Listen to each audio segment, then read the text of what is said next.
Hello guys, welcome back to one moment ఈ vlog ఏంటంటే నేను రీసెంట్గా ఇంట్లో అయితే ఐస్ క్రీమ్ ప్రిపేర్ చేశానండి. సో ఇదైతే విష్మయ్ ఫుడ్ నుంచి కాపీ చేశాను. సో దీనికి కావాల్సిన ఐటమ్స్ వచ్చేసి almonds, cocoa powder, hot milk and oats and dates. నేనైతే వాల్నట్స్ అయితే యాడ్ చేసుకున్నాను, అది ఆప్షనల్.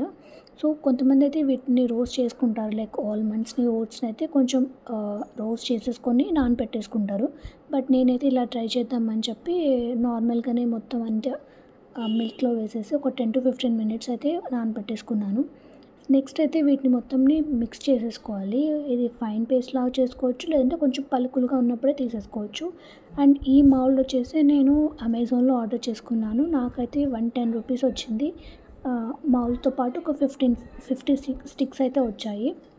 అండ్ నెక్స్ట్ ఈ పిస్తా వచ్చేసి నేను కొంచెం చాప్ చేసేసుకొని గార్నిష్ కోసం అయితే యాడ్ చేసేసుకున్నాను. అండ్ ఈ మిక్చర్ని అయితే దీంట్లోకి ట్రాన్స్ఫర్ చేసేసుకున్నాను, లైక్ 4 పీసెస్ ఐస్ క్రీమ్స్లోకి.